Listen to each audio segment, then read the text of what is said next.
Hello दोस्तों, आज हम इस वीडियो में जानेंगे महाभारत काल की उस द्रौपदी की कहानी जो 5 पांडवों की पत्नी थी। द्रौपदी का संबंध 5 पतियों से कैसा था, आइए हम इस वीडियो के माध्यम से जानते हैं। इस कहानी को जानने के लिए बने रहिए शुरू से अंत तक इस वीडियो में। अगर आप हमारे चैनल पर नए हैं तो चैनल को कृपया सब्सक्राइब कर लें और वीडियो को अंत में वीडियो अच्छा लगे तो इस वीडियो को लाइक कर दें। आइए जानते हैं।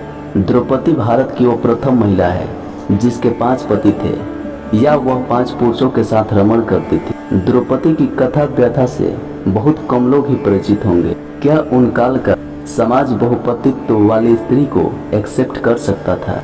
क्या कोई विवाद खड़ा नहीं हुआ या किसी समाज में बहुपतित्व और बहुपत्नी वाली व्यवस्था थी? लेकिन सबसे बड़ा सवाल यह है कि क्या आज के लोग यह समझते हैं कि द्रौपदी ने विवाह तो सिर्फ अर्जुन से ही किया था? क्या उसका रिश्ता सभी के साथ नहीं था? क्या द्रौपदी सिर्फ अर्जुन को ही प्यार करते थे?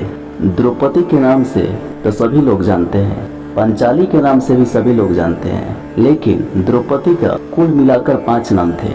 पहला, द्रौपदी को द्रौपदी इसीलिए कहा जाता था कि वे राजा द्रुपद की पुत्री थी।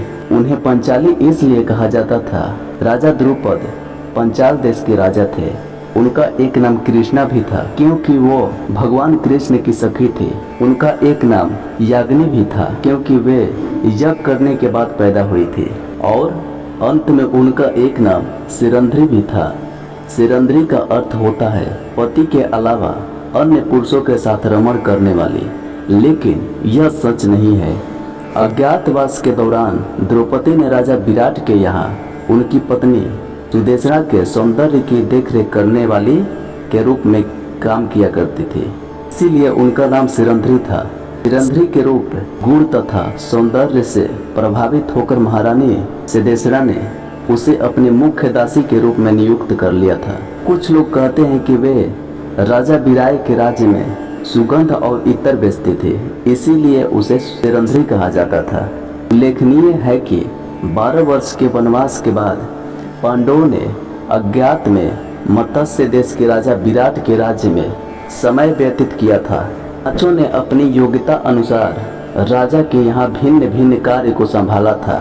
माना जाता है कि जिस समय द्रौपदी का स्वयंवर हो रहा था उस समय कुंती सहित 5 पांडव लक्षागिरी की आग से बचकर भाग गए थे और अपना सर्व प्रेरित वनवास काट रहे थे।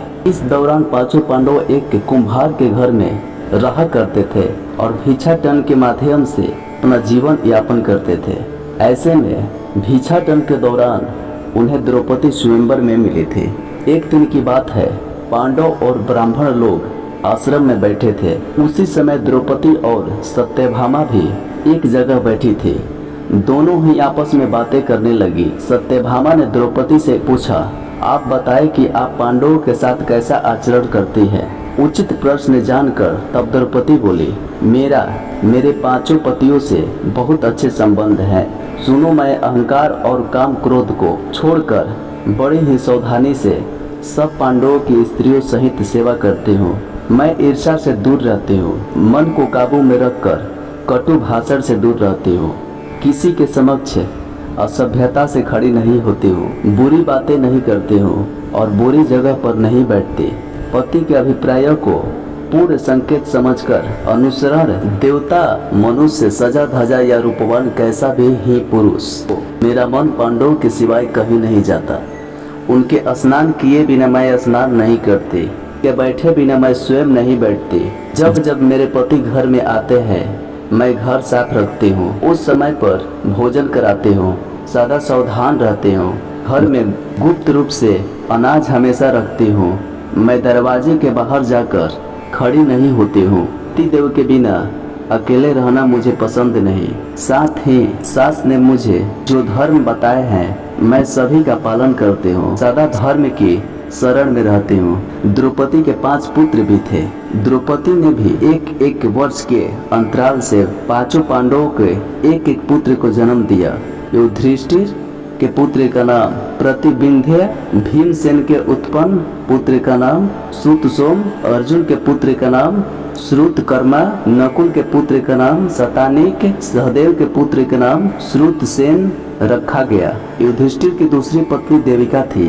देविका से धौधय नाम का पुत्र जन्मा। अर्जुन की द्रौपदी के अलावा सुभद्रा, उलूपी और चित्रांगदा नाम की 3 और पत्नियां थी। सुभद्रा से अभिमन्यु, उलूपी से इरावत, चित्रांगदा से व भ्रुवाहन नामक पुत्र का जन्म हुआ। द्रौपदी के अलावा भीम की हिंडिबा और बलंधरा नाम 2 और पत्नियां थी। हिंडिबा से घटोत्कच, द्रौपदी के अलावा नकुल की एक और पत्नी थी जिनका नाम करेणुमति था। करेणुमति से निर्मित्र नामक पुत्र का जन्म हुआ। सहदेव की दूसरी पत्नी का नाम विजया था जिससे इनका सुहोत्र नामक पुत्र जन्मा। इसी प्रकार थे द्रौपदी के 5 पांडवों से संबंध और प्रेम। तो दोस्तों ऐसे ही भक्तिमय स्टोरी और वीडियो देखने के लिए, कहानी सुनने के लिए हमारे जी भक्ति स्टोरी चैनल को सब्सक्राइब करें और वीडियो को लाइक करें।